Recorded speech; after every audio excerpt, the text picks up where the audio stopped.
we are going to take a look at bias in reviews. So the term bias refers to when somebody writes something or looks at something that they have an opinion, and their opinion kind of comes across. Sometimes it's reasonable and sometimes not. So in a way, it's a type of prejudice towards something. And our culture right now with the internet, we are flooded with reviews. There's reviews for all kinds of things: services, hotels, stores, daycares, restaurants, many, many things. I know for myself, before I look at a restaurant or before I hire somebody for a service, I tend to read reviews. So when you're reading reviews, though, you should be considering the person who wrote the review and thinking about, is there bias, okay? Is there prejudice toward their experience, or are they evaluating that experience fairly? So that's the question I always ask myself. So there are dangers to bias. It hurts businesses. If a business gets a lot of unfair or negative reviews, they might go out of business.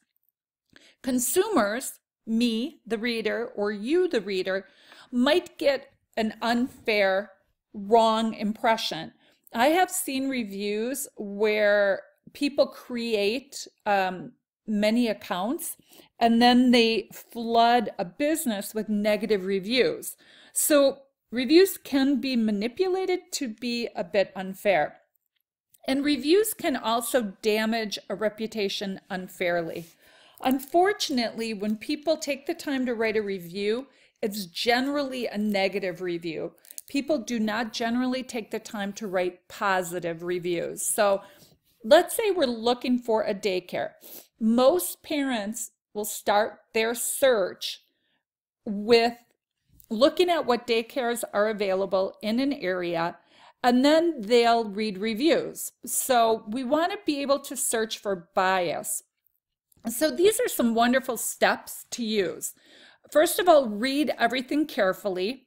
Look at the headline to see, does it seem right away biased or angry? Ask yourself if the article is helping or hurting. I look for reviews that are meant to help me, meaning they have good concrete information. I write reviews myself for restaurants and hotels and experiences, and I try to provide concrete, helpful information. I don't write a review to try to hurt somebody or hurt a business because I'm angry. So kind of question that. Figure out who the article is meant for. Who is the reader? Is this article, which is inflammatory toward a daycare, because a parent's mad about one incident? Well, then that's not really helpful. Or is this article or review meant to help me as a parent decide where I should take my child? Look for exaggerated, colorful language. When people swear in a review, that right away to me discredits them, because that indicates anger and that indicates bias. So think about the language. Identify the writer's tone. Again, do they seem angry or do they seem helpful? Do they seem bitter? Do they seem like they're trying to get back at the daycare? And then sometimes pictures might be included. So I included a couple examples for us to take a look at. This is an actual review of a daycare in Milwaukee.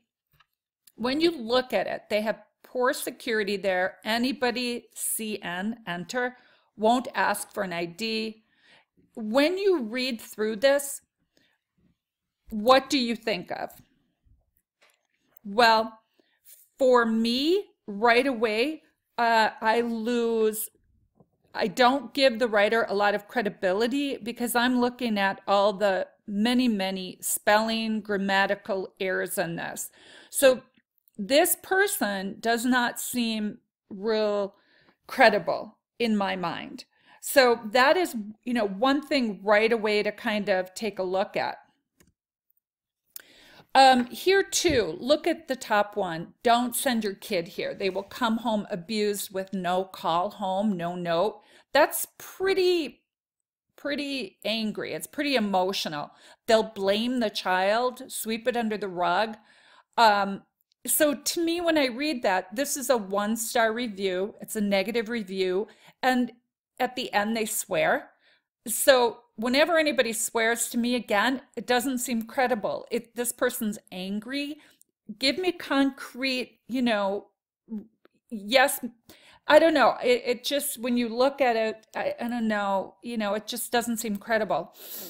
The second one too, look at this. And if we use the bullet points to analyze it, what do you think?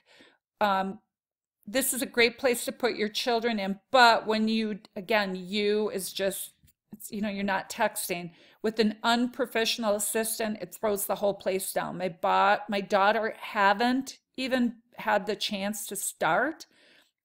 So here the person maybe did have a rude encounter, but they're right away trashing and giving 1 star to the daycare. So I wanted to show you too, looking at bias, a 1-star and a 5-star review, and these are the same, this is the same place. So the first one seems a little angry. The director's rude and inconsiderate. I'll call because of her nasty attitude. If you read through that, you don't know. So when you're reading something like that, that seems a little biased or prejudiced, you want to read more reviews. I'll also click on the reviewer to see if they have all negative reviews. But look at the 5-star. I'm reading through this and it has some helpful comments. The staff is helpful. The caregivers are amazing. It's a nice community.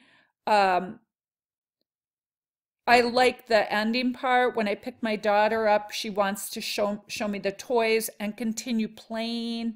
So look for bias, look for colorful language, look to see if somebody just seems angry, and be able to critique reviews so you can make a fair assumption. Because I know there's been many situations where I read a negative review, but I try something anyway, and it was great. And vice versa. I've gone to wonderful reviewed places and had bad experiences. So remember, just to be able to critique and make good, sound judgments on your own.